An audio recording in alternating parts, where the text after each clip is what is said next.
Hi everybody, welcome back to my art channel. This is the third part of making a picture book process.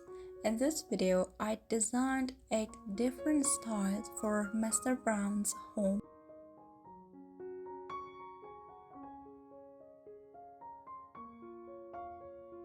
As always, I spent a few minutes searching into the internet to find good references that can be suitable for my environment or can be inspiring.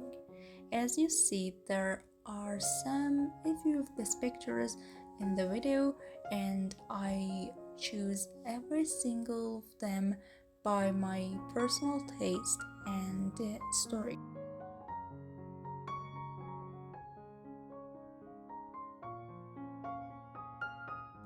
I don't just copy the pictures, I get inspired by looking at them and I change them into something new. I've talked a lot about this method in my last videos, which I add the link here. You can click them and watch them too.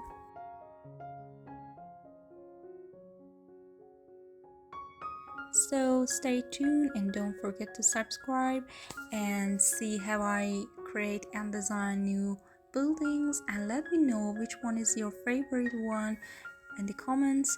And thank you for watching. See you.